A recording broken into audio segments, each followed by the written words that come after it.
Agora você ouve uma palavra de vida com o pastor Érico Rodolfo Bussinger.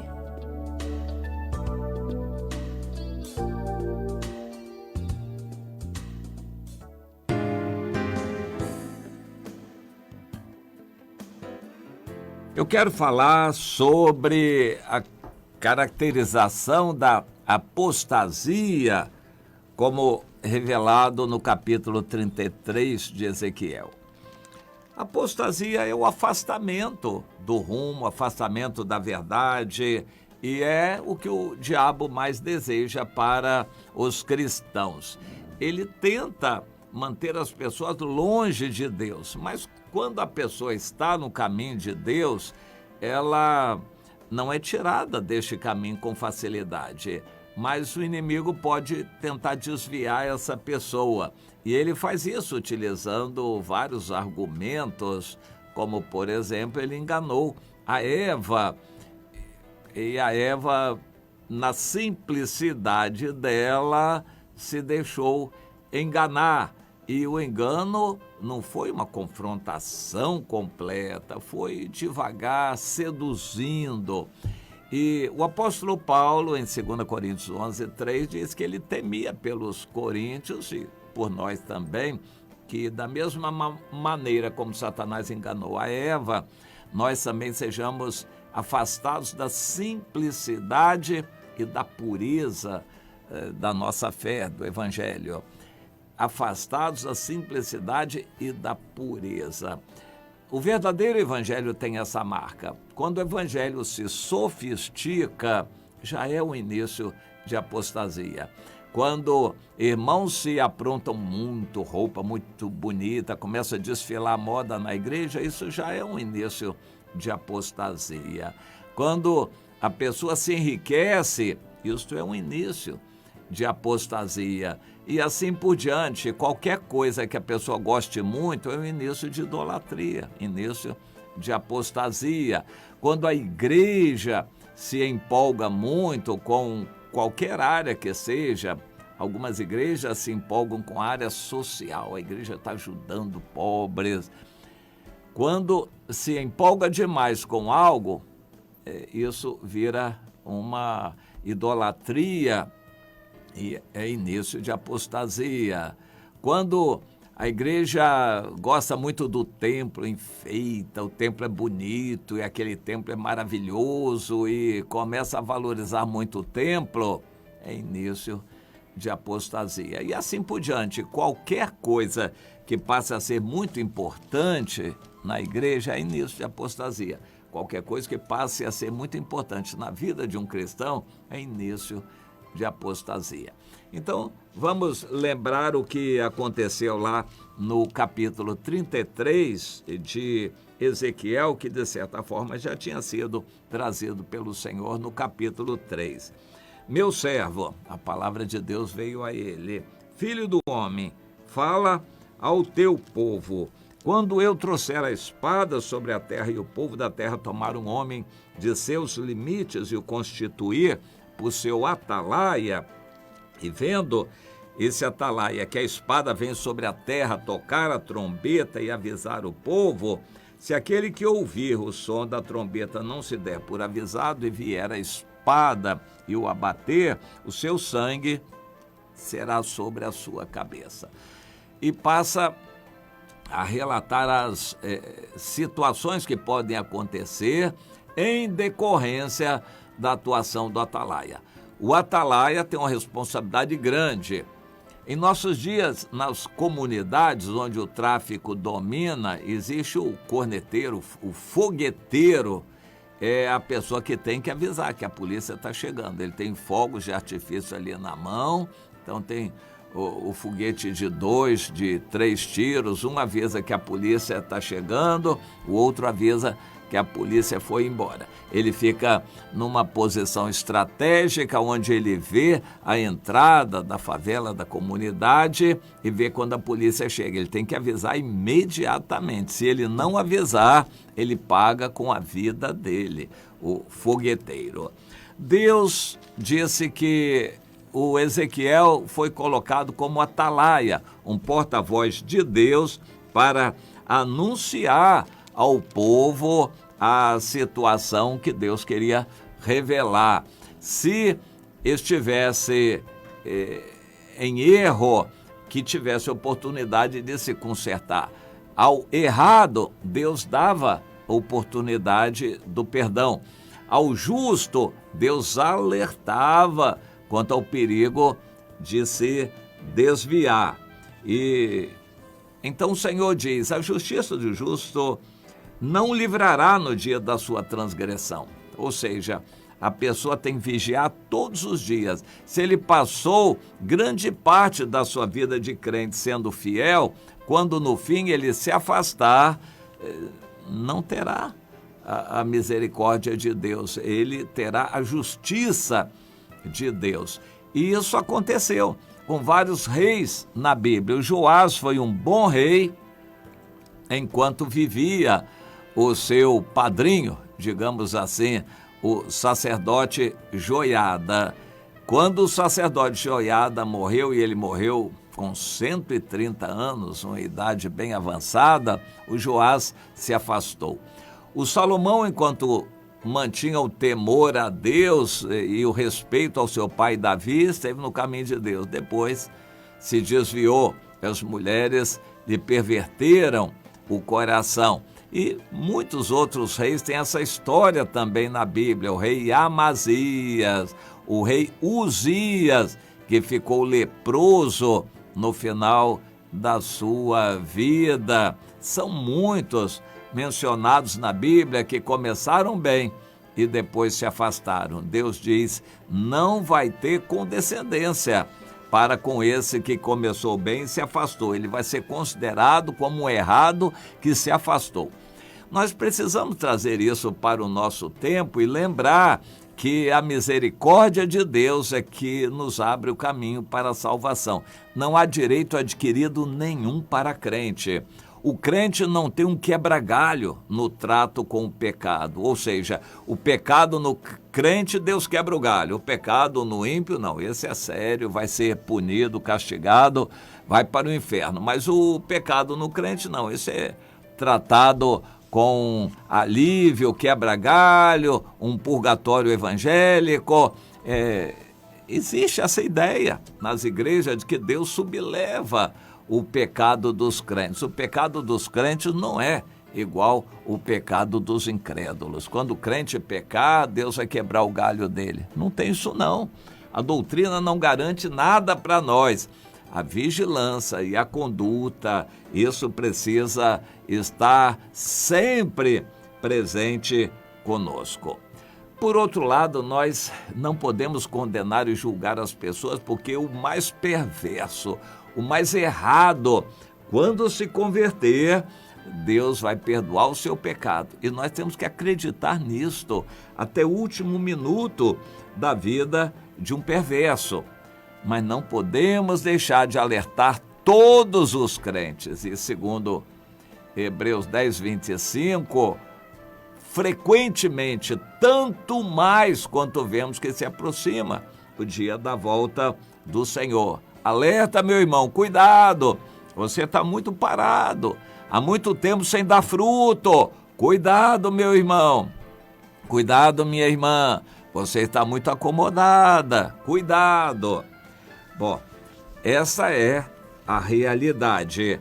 O Senhor exige conserto. Ele diz então que o justo, quando se desviar, tem que confessar o seu pecado, se consertar e andar direito para que ele faça jus ao perdão de Deus. E quando a pessoa se converte de todos os pecados que ele cometeu, não se fará memória.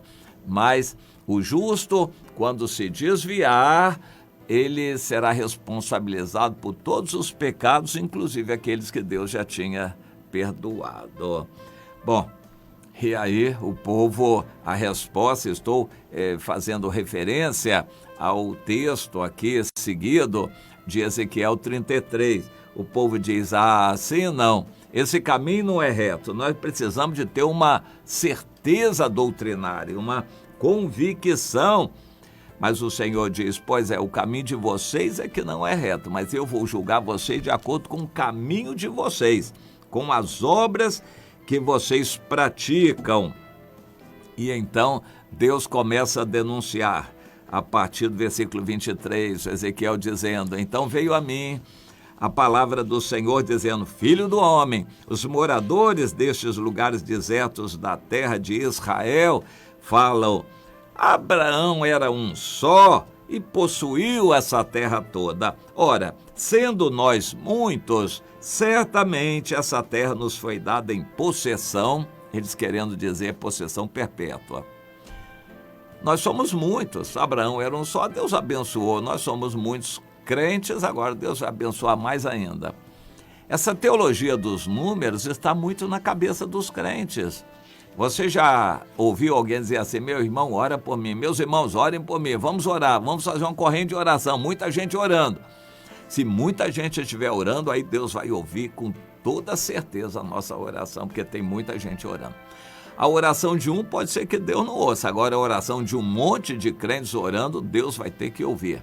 Você já viu alguma coisa parecida? Isso não é bíblico, a teologia dos números. Para Deus basta a oração de um justo para Deus atender, enquanto a oração de um monte de gente, Deus pode não atender. Essa teologia está toda errada. A teologia dos direitos adquiridos. Não, quando a gente era incrédulo, Romanos 5, capítulo 5, o Senhor mostrou amor por nós, agora então, muito mais. Agora nós não somos pecadores, nós somos crentes, então Deus vai tirar o chapéu para a gente. Existe muito disso, uma teologia desse tipo no meio evangélico. Deus agora vai ter um trato especial porque nós somos crentes e a salvação do crente é garantida, é eterna, não perde e nós estamos garantidos. Não, não e não. O Senhor manda esse capítulo para alertar e dizer, vocês comem carne com sangue, vocês desobedecem à lei em várias coisas, levantam os olhos para os ídolos, derramam sangue e dizem que vão possuir a terra desse jeito? Crente tem muito disso. Não, eu aceitei Jesus, eu estou salvo. Posso pecar, jogar na loteria, gostar de dinheiro, assistir novela, eu posso gostar de uma vaidadezinha, andar de carrão no luxo, porque eu estou garantido, uma vez salvo, para sempre salvo. Deus está denunciando isso aqui. Você pratica o erro e quer se esconder dentro da capa de um crente, achando que tem garantia, que a doutrina garante salvação para você desse jeito? O Senhor diz não, não e não. Vocês, versículo 26, vocês confiam na cabeça de vocês, na espada de vocês, cometem abominações e querem possuir a terra, ou seja, querem ter a salvação desse jeito. O Senhor manda, meu servo, o profeta Ezequiel, diga para eles o seguinte, tão certo como eu vivo, os que estiverem em lugares desertos cairão a espada, e o que estiver em campo aberto, entregarei às feras para que o devorem. E os que estiverem escondidos em fortalezas, em cavernas, morrerão de peste. Porque eu tornarei essa terra em desolação e espanto, e o orgulho do seu poder será humilhado. E os montes de Israel ficarão desolados, que ninguém passará por eles. Pois é, essa é a palavra de Deus para o Brasil também.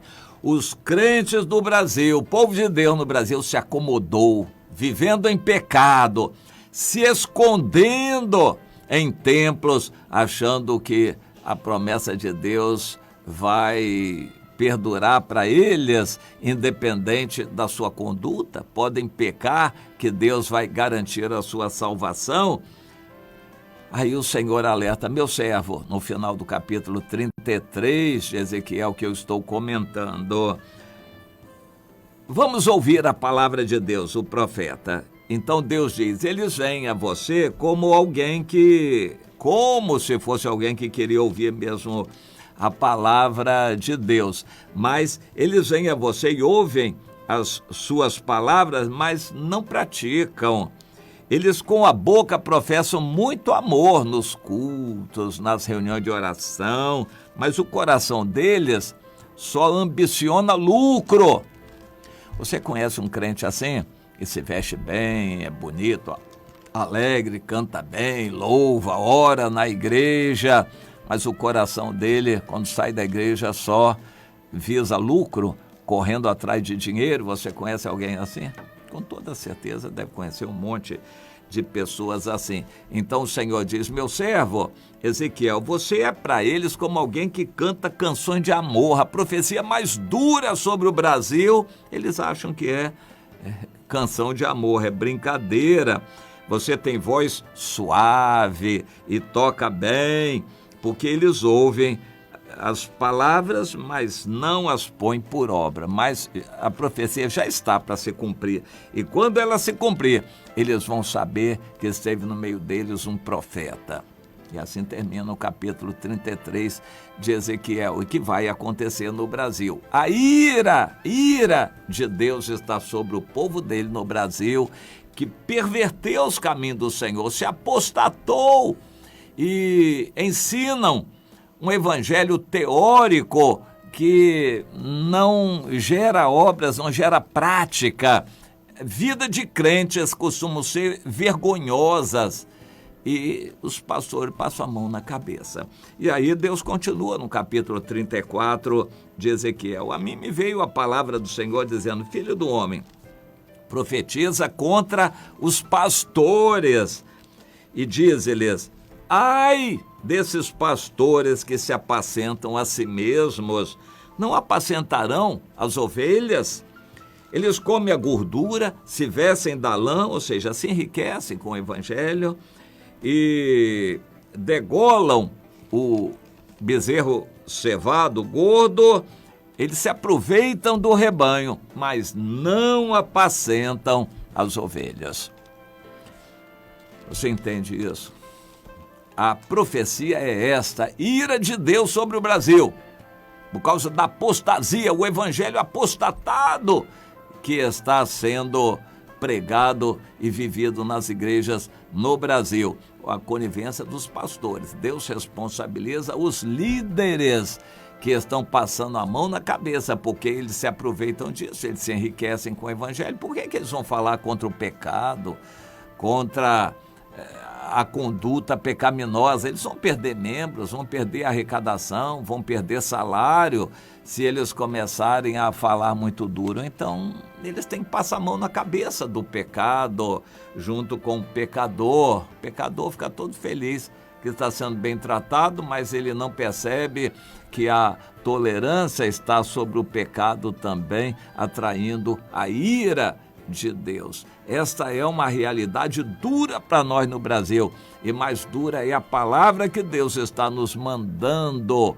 Cuidado, minha irmã, se alerte, meu irmão, cuidado, não se refugie na doutrina da igreja, porque a ira de Deus está vindo sobre nós no Brasil. Deus quer aqueles que põem por obras, por prática, aquilo que recebe. Do jeito que está o evangelho no Brasil, vai ter que passar por muita dor e muito sangue derramado para que o povo que se chama pelo seu nome se volte para ele, e então só depois disso Deus possa sarar essa terra. Por enquanto, a terra está bastante doente por causa do pecado dos crentes.